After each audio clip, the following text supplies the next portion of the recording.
What's good, y'all? Riley Beats here, and today we're going to talk about drum patterns and mixing your beats. You could leave a like, comment, and subscribe. That'd be huge for me, for you, for the algorithm, and for the community, so I appreciate it greatly. Alright, let's get into it. So first things first, I have a loop here. I got this loop from this Landis. Y'all don't know him, you should check him out. He makes crazy loops. He works with dripping so pretty a lot. So I'm just going to chop the loop up real quick. I'm just going to chop the stems up as I see fit. I messed up there. Oops. You know what? Nobody's perfect. Accidents happen. That's how I was born, but that's besides the point. So I just gotta make sure everything's lined up here, which it's not. This is important, by the way, to line up your stems just so that nothing goes off time by accident. Yeah, everything's all good now and lined up. So what I like to do is I like to just make a drum pattern. I'll listen to the loop and I will make my drums over it pretty much. But because we have a bass here, and I just want to make sure that actually is a bass and I'm not tripping. What you can do is, if you have the bass, I'm gonna have to make this unique. You come in here, you right click here, and then you click edit in audio editor, which opens up Edison. You can click this little flag icon, and then you can click detect pitch regions. This is great because now I know exactly what notes the bass is playing at what sections, and I can copy that into my drums for my 808, so I don't need to worry about what notes too much to play. It makes my life easier. And from here, I just want to see where the bass notes change so I can line things up best. From here, it's also nice to just put everything in here. This loop's already mixed very nicely. I listened to it earlier. I don't really want to do any mixing to it. So I have a lot of drum kits here. Some of you might not have a lot of drum kits. Some of you might. Most drum kits will have a Spins 808 somewhere too. Spins 808s is great if you're not sure what 808 to use. For this, I like to use a bit more grittier drums, and mainly because I listened to the sample already. I'll let you all listen to it real quick.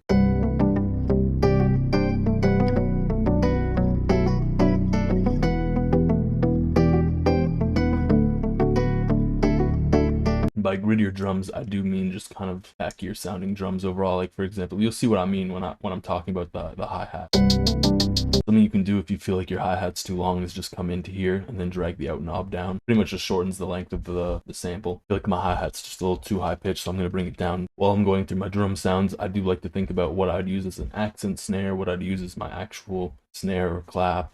Kind of just the sound of my overall drums. And I think for this, I'm going to want to have shorter 808s because, again, the BPM is higher, and typically shorter 808s for higher BPM beats goes best. And when you have a shorter 808, typically you will want a longer kick. Those are just things to keep in mind. Since this beat is very high BPM, the typical snare pattern would go on the 3. So what I mean by that is the snare will go on the 3rd beat, and I'll just add that in throughout.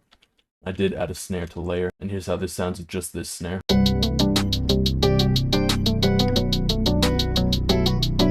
Now I'm going to add in the other snare, and it'll be a bit more thick. From here, I'm going to make my accent snare pattern, which I got this clap for. I kind of knew where I was going with it.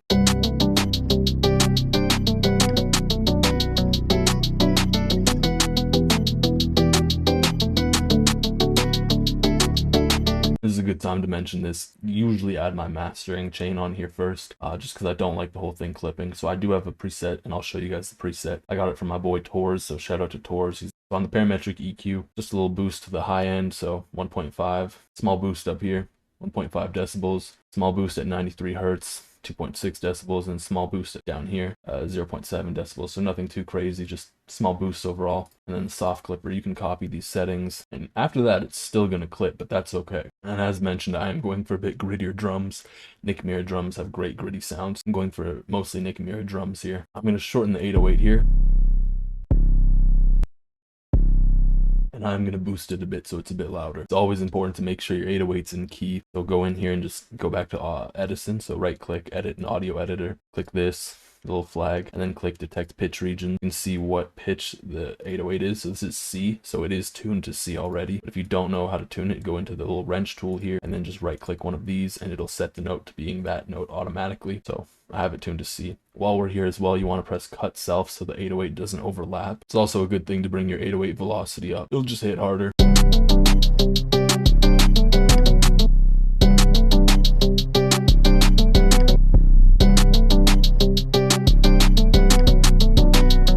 Cool trick I like to do is if I'm bringing an 808 up an octave, I will highlight it and I will just bring the velocity of it down a bit, just so it's not too overpowering when it's a higher frequency.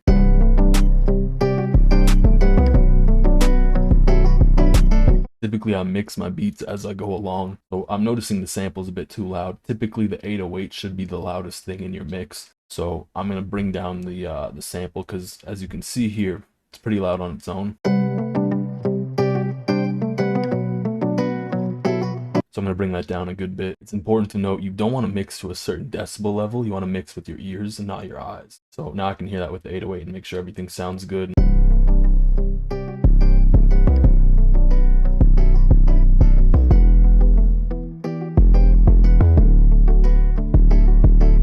Once I have a rough idea of my drums, I like to go in through the whole thing, just mix everything a bit. It's a good thing to mix as you go. You can mix more after, but just mixing as you go helps you hear how everything's going to sound. You don't have to do this, but you can bring your snare boost up a little bit around here, just to give it a bit more of a choppy feel. You can boost the mids on your other snare too, or your original snare too, to give it a bit more depth. This is a great leveling trick, especially if you're early on with mixing, just trying to figure out how everything should sound. Bring whatever you're struggling to mix all the way down, and slowly bring it up as you listen to the whole beat with everything playing, and try and see where it sounds audible to the best level but not too loud. So with the hi-hat mixed, I slowly brought it up to a point where now you can kind of hear it good enough, but so that it's not taking over the whole mix.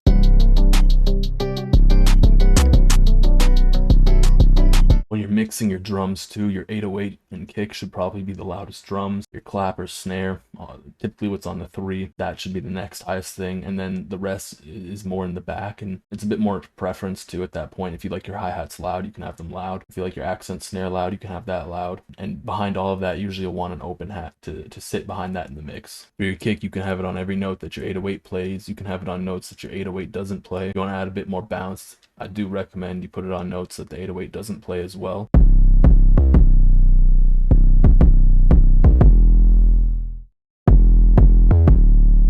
Now, if you ever notice your 808 and kick are clashing, you can just come in here and press reverse polarity.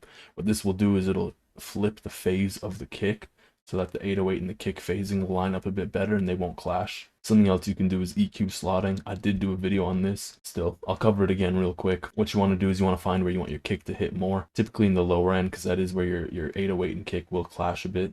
So that's the thump of the kick. So find that section and boost that a bit on the kick, and then bring it a bit down in the 808. So I'll show you that real quick.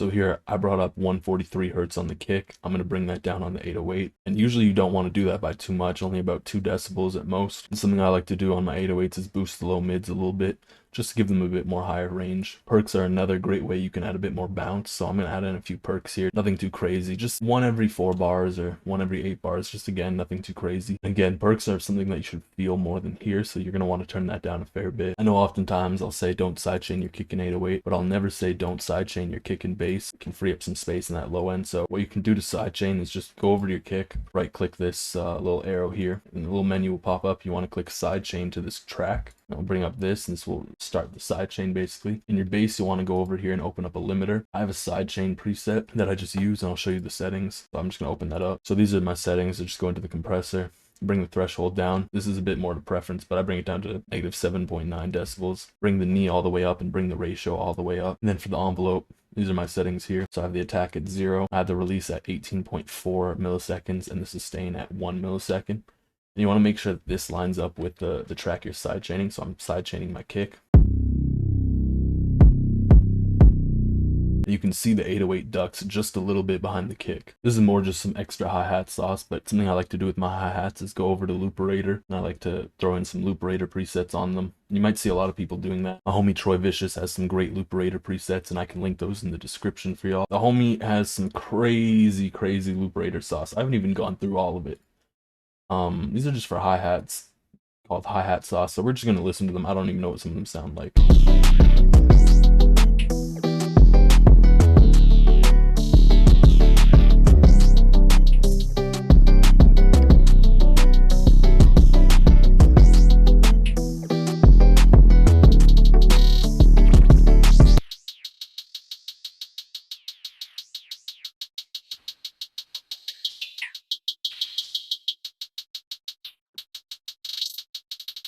From here, I'm just going to add a bit more bounce with the hi-hats, just from what I hear and what I feel.